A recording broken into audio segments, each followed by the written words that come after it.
Okay. and with the payee and the amount and check number and whatnot. And so if there's no claim, it gets reverted back to the city. Fantastic. We want the person that we wrote the check to cash the check. It's their money. It's their money. Except we need our books to be clean. Right. We need to balance our books. So if they don't want their money, then we'll put it back into the general fund.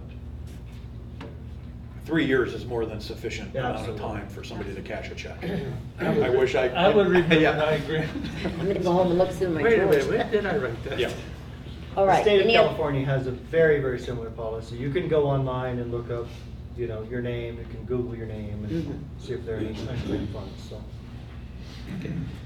You make that motion to approve? I'll make the motion to approve. I'll second. As written. Moved and seconded. All in favor say aye. Aye. Aye. Opposed? Let the record show it was a 4-0 vote. Development Services Director report. It's honorable. So is it mayor or mayor No, pro I'm tem still still? Mayor Pro Tem. It's, No. okay. I Mayor should Pro Tem. just- Sounds like it was a little confusing. I just want to make sure I get it right. Honorable Mayor Pro Tem Wiggins and council members, this is the first of 2 items I have for you tonight. This is a water and sewer system modeling, planning, and fee studies update. So as you guys may be aware, some of you may not have been around long enough because it's been 14 years now. The city of Tehachapi maintains, well, we maintain and operate our own water distribution network and sewer collection system. That you do know. But one of the more common and useful tools that we use for that purpose is a computer model for both of those that were developed originally in 2004.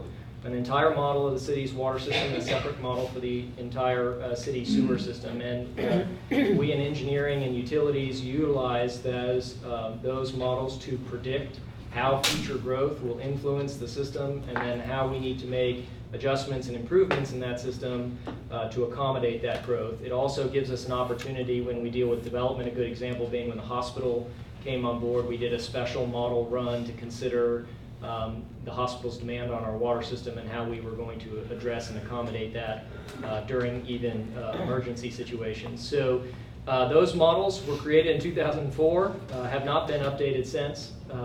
And those models are also, I should say, the basis of our water and sewer connection fees, which are the fees that we charge when a new user comes online, a one-time fee to them that we charge based upon the intensity of their impact to our system.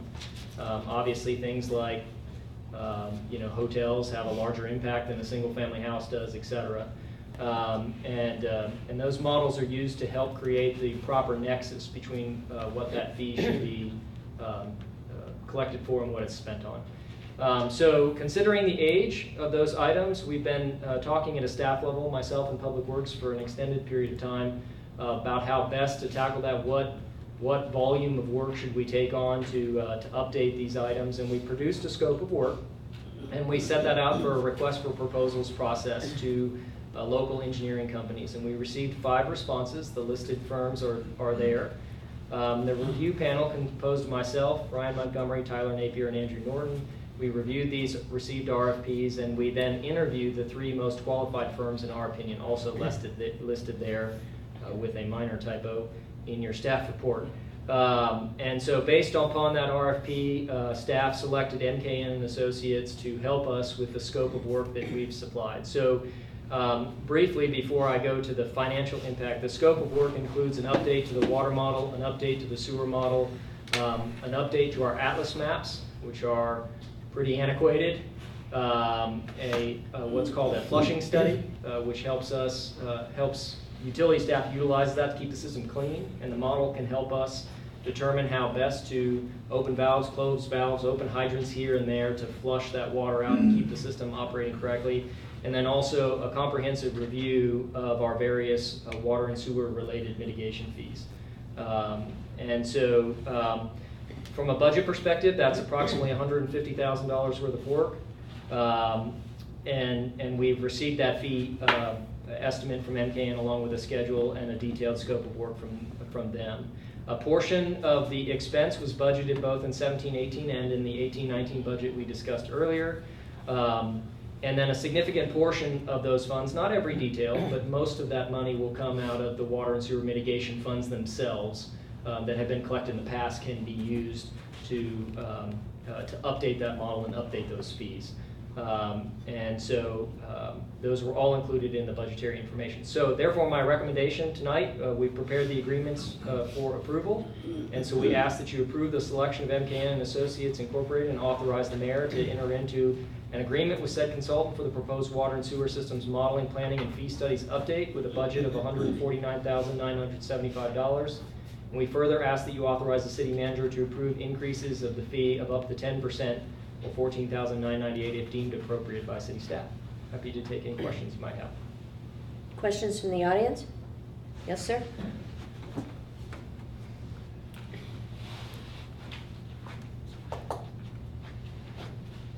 Carl Garrick, I live in the city, but my store's on Curry Street and on the alley. It seems to be there, that sewer line that runs behind the hospital, behind Primo's and the rest of it, you guys are they going to be, I realize the hospital's going to go, Yeah. but is that sewer line going to be upgraded or anything? Because when they come out, my toilet and everything starts bubbling.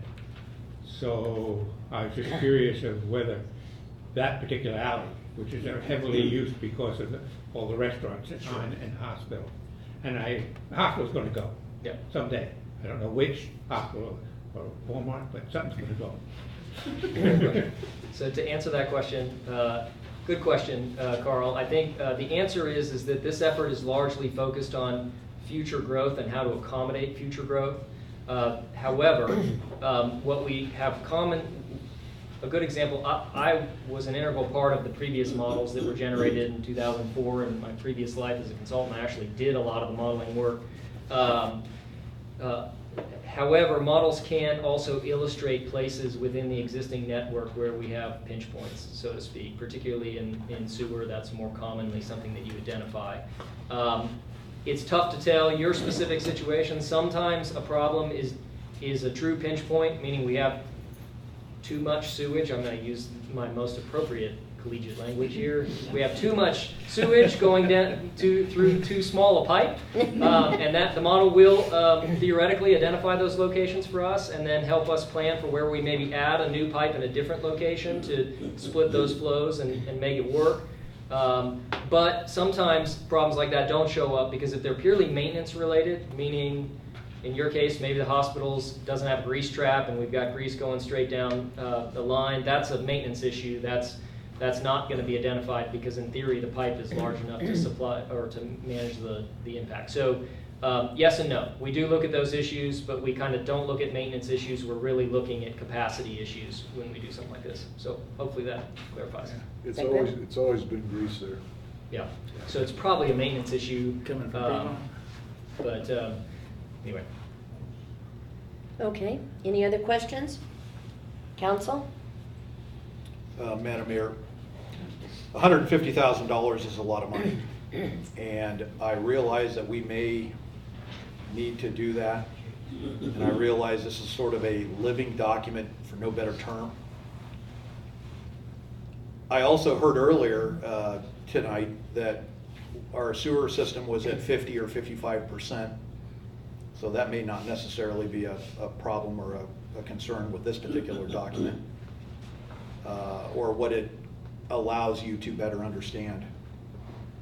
Is there any way that we could minimize, based on your current experience and knowledge of the system, that number from 150 to something lower? Sure.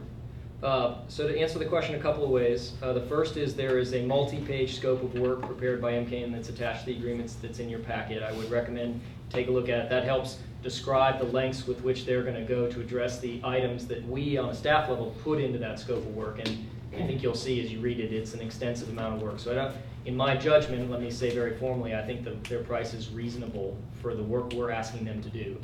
To your second comment about the wastewater treatment plant, we don't actually look at the capacity of the plant as part of this study. These are really studies of the distribution system for water and the collection system for sewer. That means the pipes in the ground. The whole question of how big the plant is, whether the plant's large enough to handle future flows, is really a separate question.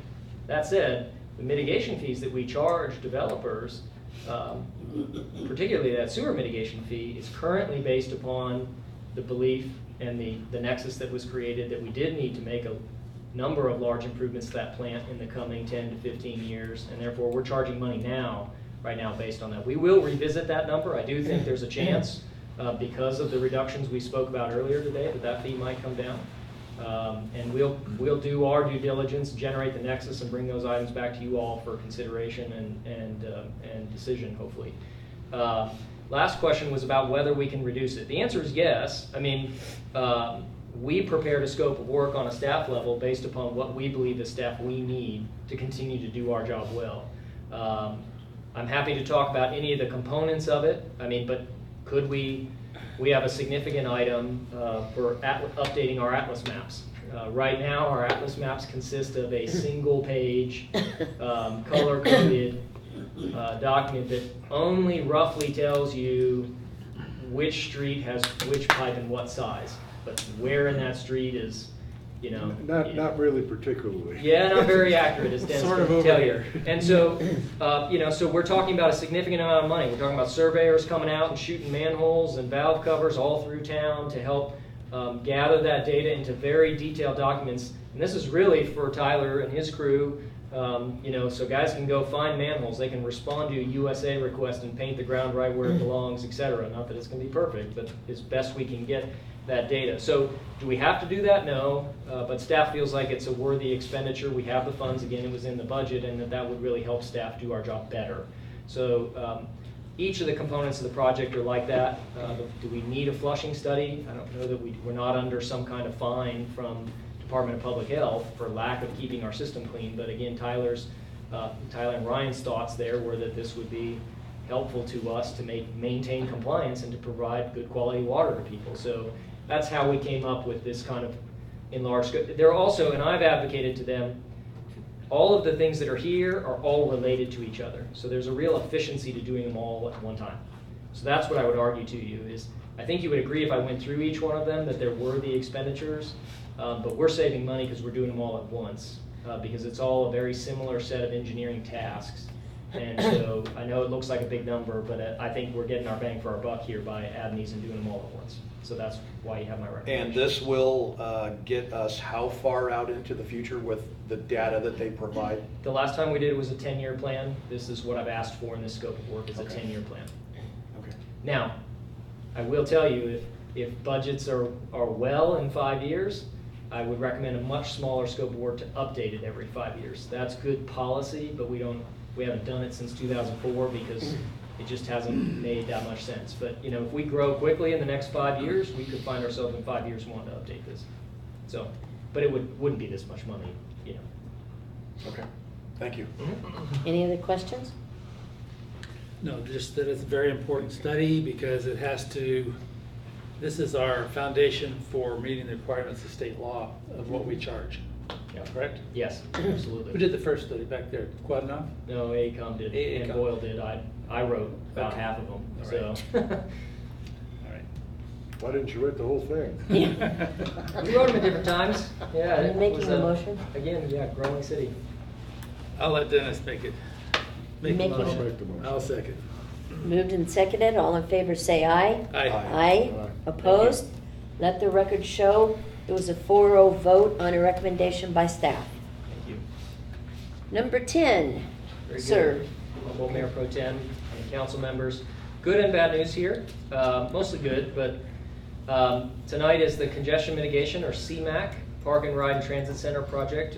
We're going to ask you to award the bid tonight to R.C. Becker. As you guys know, back in August of 2015 is when we began the process of applying for federal funds to produce a new transit center functionally. So we're talking, by the way, just for the public's sake, Tehachapi Boulevard between Pauley and Mill.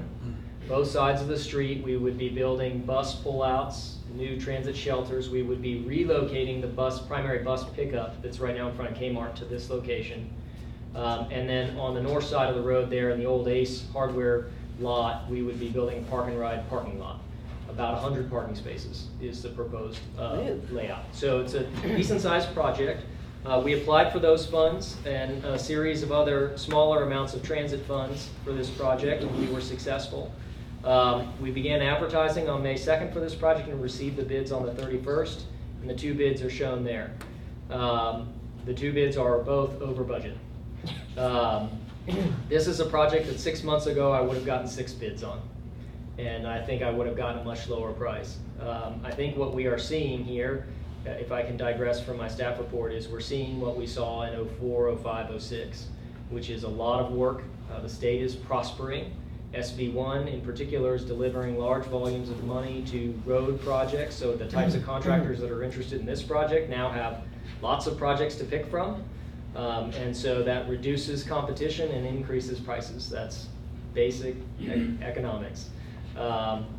Anyway, so that's why I believe we only received 2 prices, and we received prices higher than our estimate. Anyway, we did a responsiveness review, and we do believe that R.C. Becker Construction's bid is responsive and responsible. So let's talk fiscal impact, because that's the most important item here. Because that's the first thing we did when we got the bids and we realized we were over budget, is can we afford this and how do we move forward if we can? The engineer's estimate for construction was only $1.2 million. Grant funds allocated for this project total $1.475 million. That includes, though, all of the soft costs, so all the design that's already been paid for and all of the anticipated expenses internally to manage the construction of the project. And there originally was a minimum local match requirement of $192,000. So the total project budget originally was about $1.65 million. We also were able to supplement our local match with 3 other minor transit-related funds that total $188,000. Their acronyms are PT MISIA, TSIDRA, and SB1 State of Good Repair Funds. Those are all transit-related dollars, and I can explain those if you like, but they make up a relatively small portion of the budget. These funds provide nearly the original budget of $1.67 million. The project, including contingency and construction administrations, are now approximately $300,000 above that amount. So I've reanalyzed the project, plus a contingency budget, plus the expenses I expect to expend between here and the completion of the project. And I roughly estimate that I believe we need about $1.95 million to execute this project from soup to nuts. So since we have about 1.67 and we need about 1.95, we're about $300,000 short. We do have RDA expense, leftover RDA funds that are in the bank that we can utilize on this project. And so that's what I'm recommending in this account. That's our fallback position. And the project was budgeted for this fiscal year. However, I will add to it that I intend two actions if you award tonight. The first is to meet with the contractor and discuss value engineering options. We've put into this project, for instance, a fair amount of landscaping so that this would be an attractive feature to our downtown. But that doesn't mean I can't sit and negotiate within the confines of the public contract code reductions in that landscaping in order to bring the project in at a lesser dollar amount. So that's an example of 1 or 2 things. I've already done an analysis internally of the 2 or 3 places in the project in which I believe we can find some savings. The other option that I'm going to work on, if you guys approve it, is transit funds at the Kerncog level are not as competitive as the dollars that go to road rehabilitation or things like that. In short, transit dollars are generally flush. That's a representation of the state and the federal government's priorities on transit that don't always line up well with local priorities, right?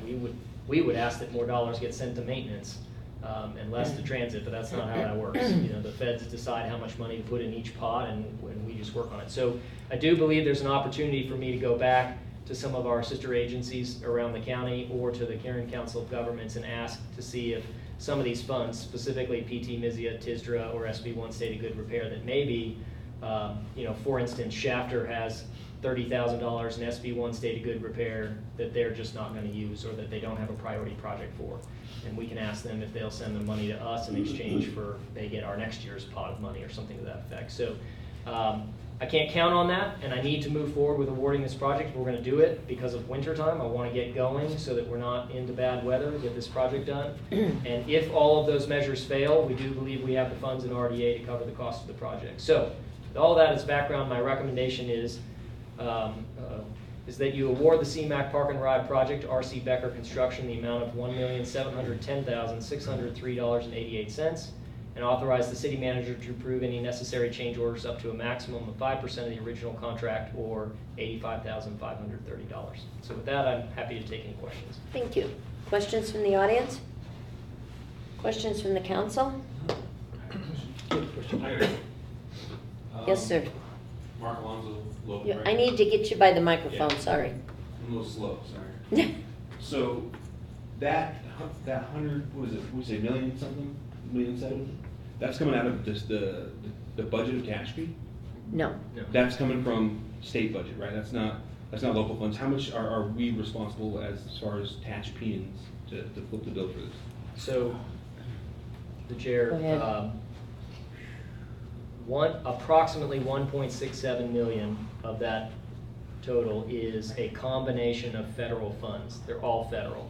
Okay. So CMAQ is a federal fund that comes out of the highway transportation bill. So your federal taxes, Right. when you pay on a gallon of tax, goes to the federal government, Mhm. and then the feds decide how we get to spend it by sending it down through grant programs to us. PT Mizia, TISDRA, and are both, I misspoke, PT Mizia and TISDRA are both federal grant funds as well. SB1 State of Good Repair is part of SB1, our local state, the recent state gas tax that was increased. Okay.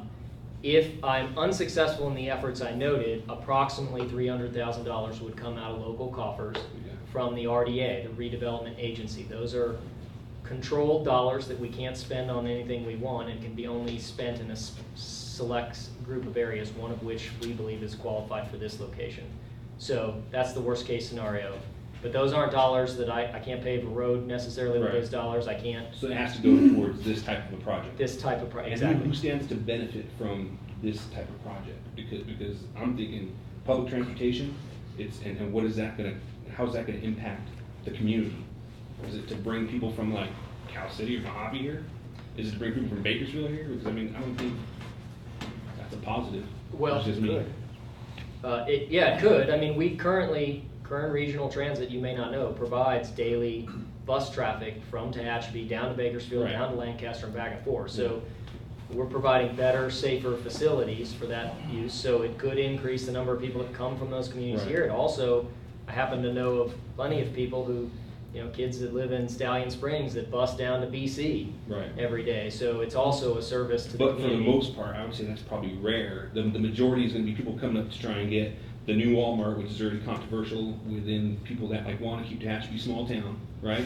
So you're gonna like afford more people from outside Tehachapi the ability to come up here and, potentially, spoil our riches, I guess you would Well, say. I You know what I'm mean, saying? if they're coming to our Walmart, they're dropping sales tax money on the city before they leave, which isn't necessarily a bad thing. I think the majority of Tehachapians I talk to don't care about that Walmart. Well, They would rather keep a but we small need town. to stick to the subject. Yeah, so, Yeah, I mean- so basically this is for people not in our area. Well, This project is gonna go I to disagree. service them. I would disagree with Yeah, that no, statement. the transit is already the transit. We're not changing any bus services. But We're you're just making- changing the location So of it's the not gonna, bus stops. so it's not gonna allow for more buses to be. Well, routed. potentially it could. We're just Yeah. changing the location of the bus stop, if you Right. will, or bus stops, plural. Mhm.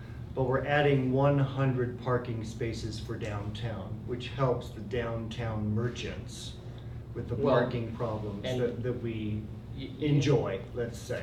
I don't know if you commute, but we have a large population of people that commute out of this town, and currently, potentially, depending on how you look at the law, they're parking in someone's private parking lot Yeah. every day to do that. Yeah. So we It's always- identified a strong need for a park and ride center. So the vast majority of this expense is the parking lot. Yeah.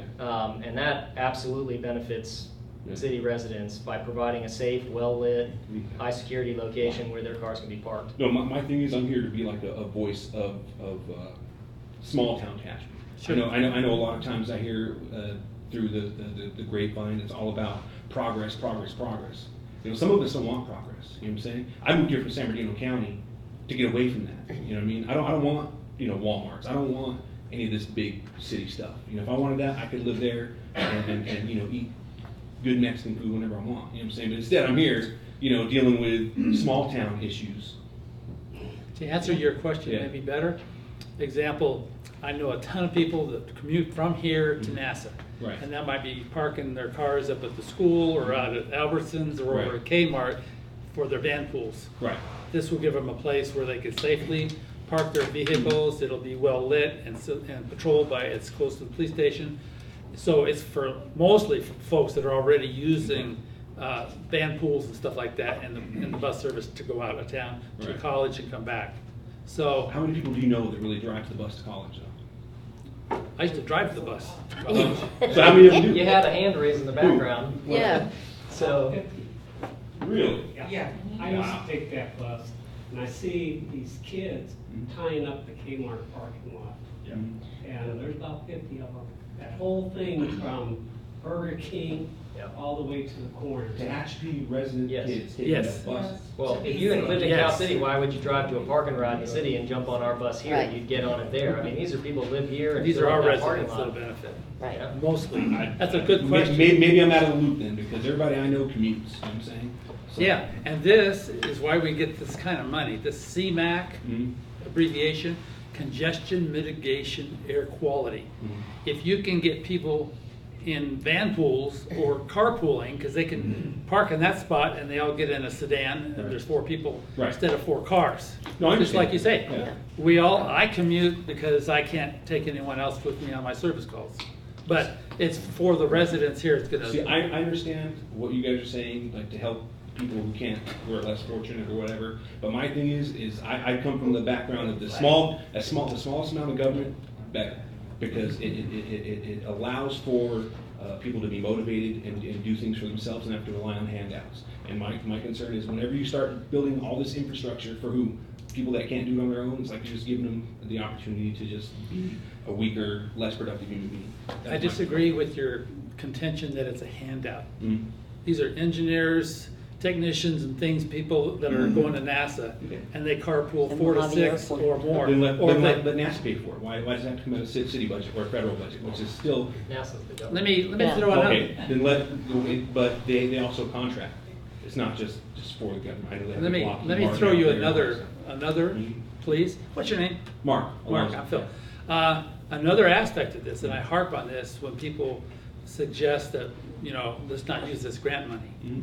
You and I already paid for this. Right. That's right. Every time you get a gas and you commute somewhere, we're paying through the nose, and then we have to send it to the federal government, to Washington. Then we have to beg for a grant to use our money right here. I agree. So that argument sells itself right there. So we generally get on $1 million grant, we're paying pennies on the dollar to get our money back that we've already I agree. spent. That's my small government mindset. You know what I'm Yes, saying? but So- if you want the money back that you've already paid, Yeah, but you when, gotta. but when then we're spending it how they want us to spend it. Where we could be spending it on roads, we could be spending it on sewer, we could be spending it on water. You know what No, I'm saying? this one has to be paid. I understand Yeah. that's why I would just prefer like to keep government out of this. But that was my concern. Yeah. Is I just I think we hate all to agree see- with you. Right, no, and I want to see our money that we have stay local, and I don't want it to be used for people outside to benefit from, our taxes. Sure. But that's cool. Fair point. Thank you. Thank you. Yep. I got a question again.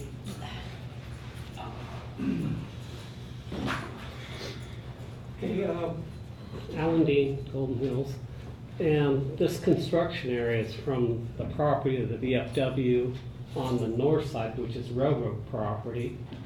So it's the turnout for the buses, curbs, gutters, sidewalks, Yes, sir. any rerouting of infrastructure. And then the old Tehachapi loading area, which is the 100-lot Mhm. parking lot for parking, right? Yes, sir. Are we getting anything out of the railroad property other than improving the curb, gutter, and sidewalks? We're getting a bill from them. Yeah. Yeah, no, this is. So Yeah, you remember where the Not all of it, Tehachapi but- wood sheds are right there? Yeah. That's the lumber shed. Are we using that Yes. for, so we Lumber get a sheds are parking going lot away. there? Yeah, lumber sheds are going away. The parking lot will extend right to the edge of the VFW building. Yeah. I believe that's an antique shop right there. Yeah, Um, ATMs. We are in control. I had to do, anyway, I'll leave the paperwork piece out of it. So you're We gonna go- established that city owns about 20 to 25 feet of that Yeah. dirt lot. Yeah. The remaining 30 to 40 feet from there to the kind of the edge of the area they maintain for the tracks is UP land, which we had to lease from them. In which we have an annual lease. That's been to this council a number of times, discussing that and executing that lease.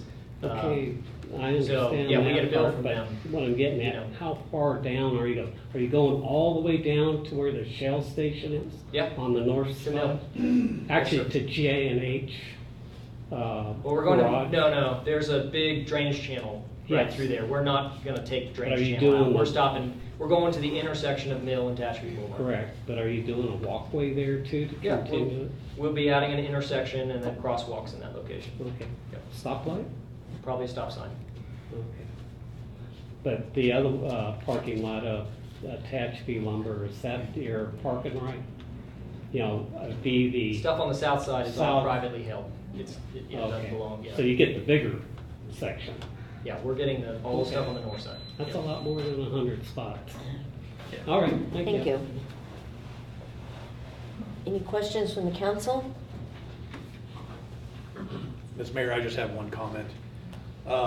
That whole area down there coming across the tracks from the north side where the bend is, people continue to cross down there. I almost got somebody the other night. I mean, it was close, Yeah. very close. Pedestrian, you mean? Oh, yeah. Yeah. And So it's- the street, there's no street light down there on the north side. I think there used to be at one point. I know there used to be a crosswalk there Oh, many yeah, moons ago. Polly, yeah. It was close.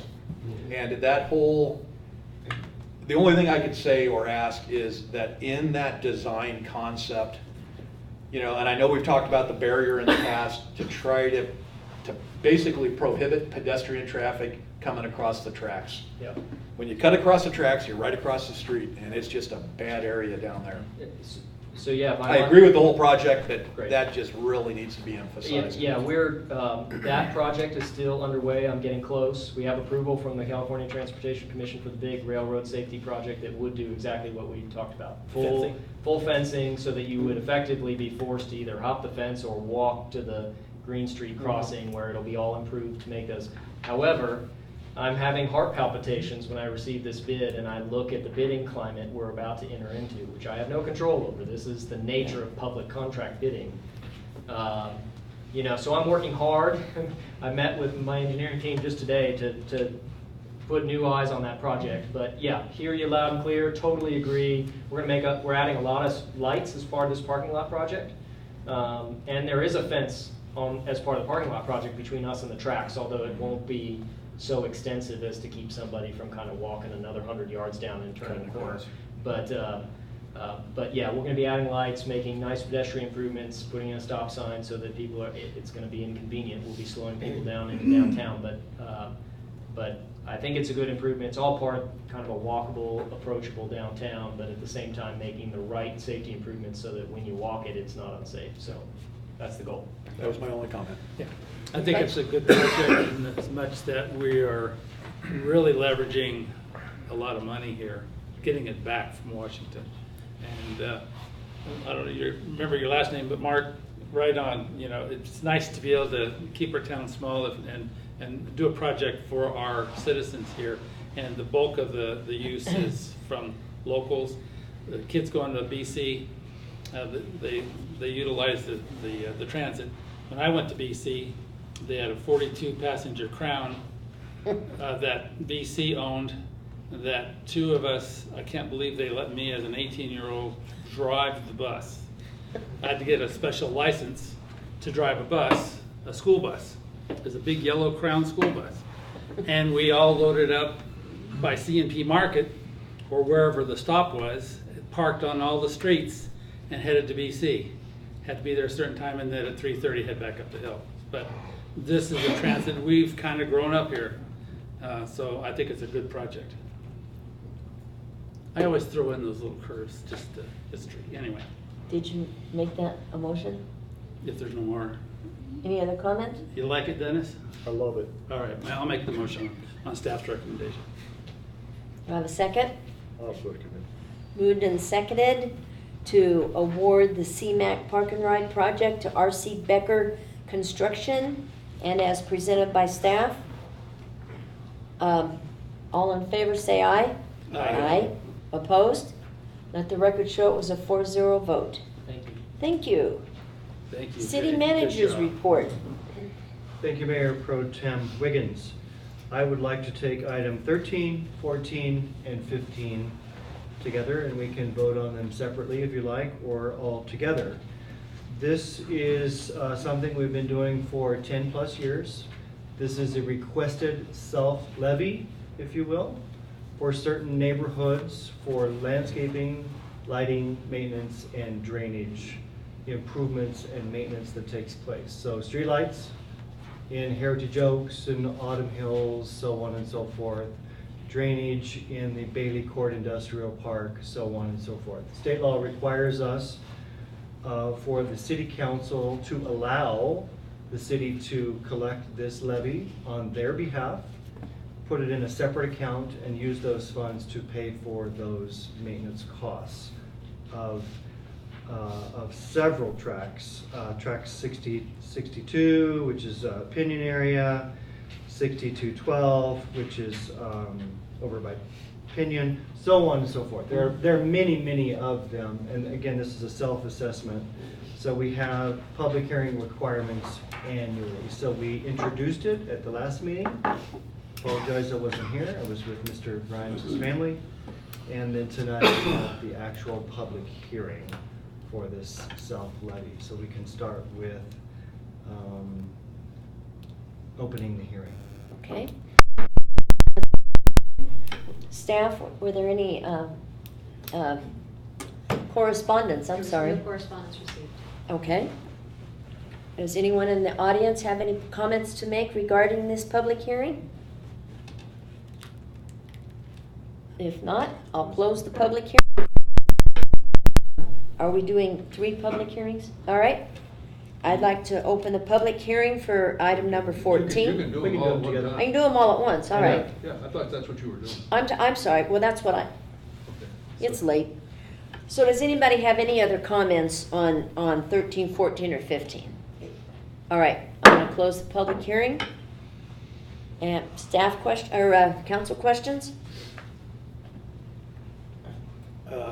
Thank you. I just have one comment, and it's the same comment that I had last week, or at the last meeting. You know, some of those amounts, even though the owners of the property are fully aware of what they could realize in an increase in property tax, I still think we're gonna get some people that are going to be shocked when they get a $500 increase on their property tax.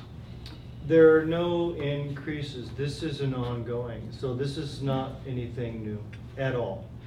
So when a developer, let's take Alta Estates, for example, some 300 lots.